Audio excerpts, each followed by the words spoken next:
পুরান ঢাকার বুকে শত বছরেরও বেশি সময় ধরে দাঁড়িয়ে আছে এক রাজকীয় ইতিহাসের সাক্ষী, আহসান মঞ্জিল। একসময় যেখানে বসতো নবাবদের রাজকীয় দরবার, আজ সেখানে হাজারো মানুষ আসে ইতিহাসকে কাছ থেকে অনুভব করতে। চলুন আজ আমরা ঘুরে দেখি বাংলাদেশের অন্যতম বিখ্যাত এই ঐতিহাসিক স্থাপনাটি।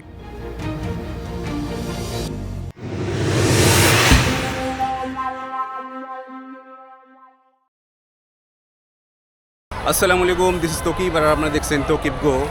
আজকে আমি চলে এসেছি পুরান ঢাকার প্রাণকেন্দ্রে অবস্থিত বাংলাদেশের অন্যতম ঐতিহাসিক স্থাপনা আহসান মঞ্জিলে।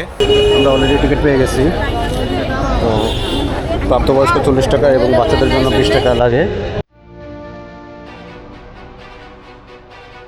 দূর থেকে গোলাপি রঙের বিশাল এই ভবনটি চোখে পড়ে। প্রায় প্রতিটি কোণ থেকেই এটি দারুণ সুন্দর লাগে।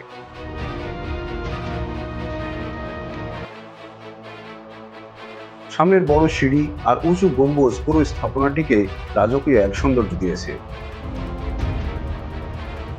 এখানে আসা প্রায় সবাই কিছু সময় ছবি তুলতেই ব্যয় করেন। আপনিও যদি ছবি তুলতে ভালোবাসেন তবে এই জায়গাটি আপনাকে হতাশ করবে না।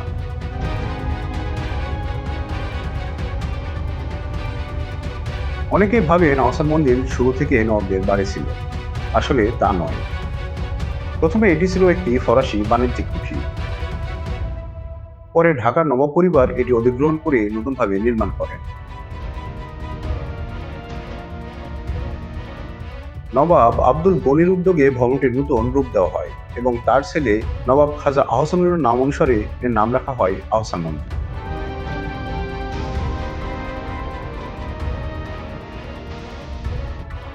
বর্ম অর্থাৎ সেই সময় যুদ্ধ করার জন্য এই ধরনের বর্ম পরেই সৈনিকরা যুদ্ধ করতো। চিন্তা করে দেখেন যে কি ভারী, পুরোটাই কিন্তু মেটা বা লোহাল দিয়ে তৈরি, কতটা ভারী হতে পারে এবং সে সময়কার সৈনিকরাও কতটা শক্তিশালী ছিল। আমরা এন্ট্রি গেট দিয়ে ভিতরে প্রবেশ করে এরকম দেখতে পাচ্ছি।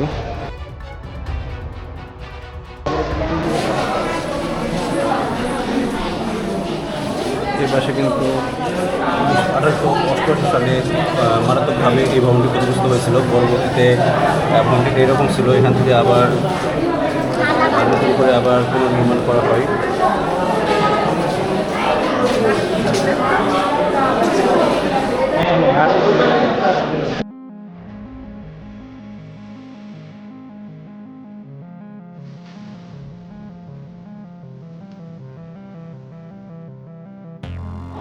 আমরা সবচেয়ে গুরুত্বপূর্ণ একটি ভবনে প্রবেশ করছি, যেটা এক্সক্লুসিভ।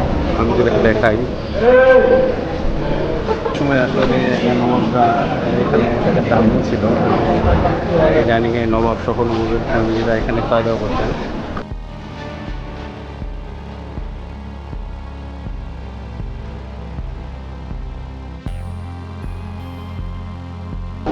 ভিতরে আসলে এত বেশি গরম, প্রচণ্ড গরম, গরমের অবস্থা একেবারে খারাপ।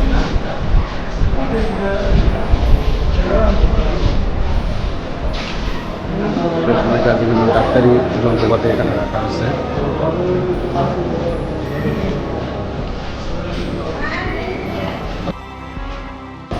এখানে সেই সময়কার নবাবদের ব্যবহৃত বিভিন্ন জিনিসপত্র রাখা হয়েছে কাছের ভিতরে, সেগুলো সুন্দর করে করা হয়েছে।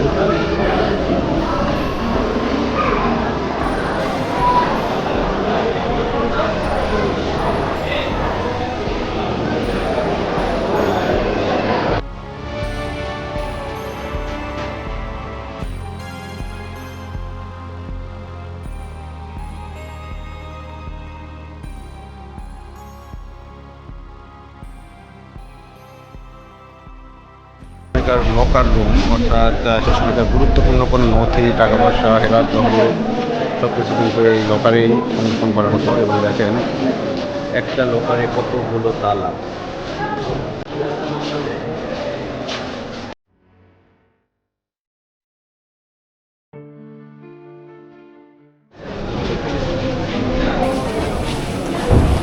এটা হচ্ছে খাজা হাফিজুল্লাহ, নবাব আহসানুল্লাহর জ্যেষ্ঠ পুত্র। এটা হচ্ছে নবাব হাবিবুল্লাহ।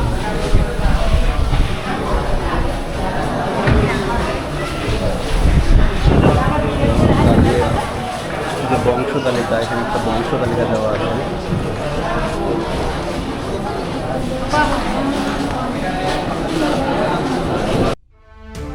এখন আমরা যাচ্ছি উপরের দিকে যাওয়ার জন্য এরকম একটা সুন্দর সিঁড়ি ব্যবহার করা হয়েছে, আর সিঁড়ির নিচে কিছু আসবাবপত্র দেওয়া আছে, যেখানে ওই সময়কার বিভিন্ন আসবাবপত্র রয়েছে সুন্দর করে সাজানো, এবং সিঁড়িটাও সেই সময়কার কতটা সুন্দর, কতটা আভিজাত্যময় ছিল তা এগুলো দেখে বোঝা যাচ্ছে।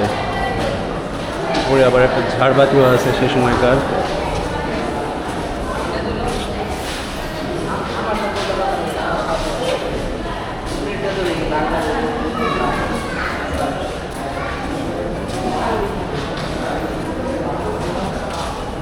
বিশাল উঁচু একটা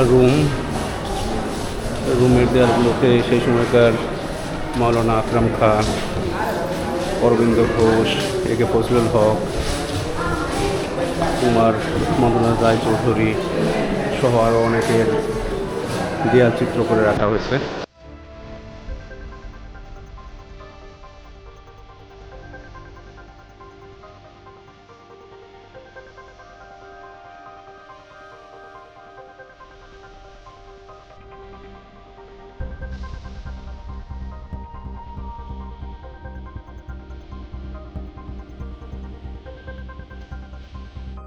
এই ভবনে বহু গুরুত্বপূর্ণ সভা, সামাজিক অনুষ্ঠান এবং ঐতিহাসিক সিদ্ধান্ত নেওয়া হয়েছে। আজ এটি শুধু একটি ভবন নয়, বাংলাদেশের ইতিহাসের এক মূল্যবান অধ্যায়।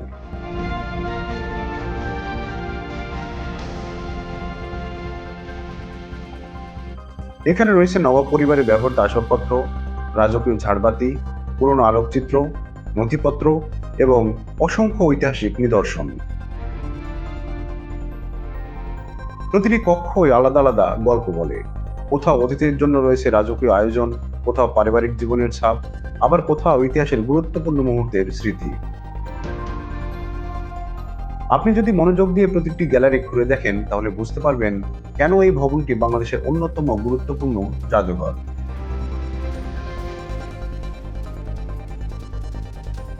এই ভবনটি প্রতি বছর হাজার হাজার দেশি ও বিদেশি পর্যটককে আকর্ষণ করে।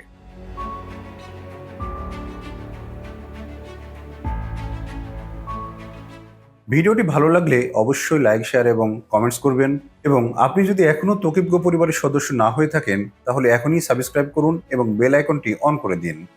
কমেন্ট করে জানাবেন আহসান মঞ্জিলের কোন অংশটি আপনার সবচেয়ে বেশি ভালো লেগেছে। নতুন আরেকটি ভ্রমণ ভিডিও নিয়ে খুব শীঘ্রই আবার দেখা হবে। ততক্ষণ পর্যন্ত সবাই ভালো থাকুন। আল্লাহ হাফেজ।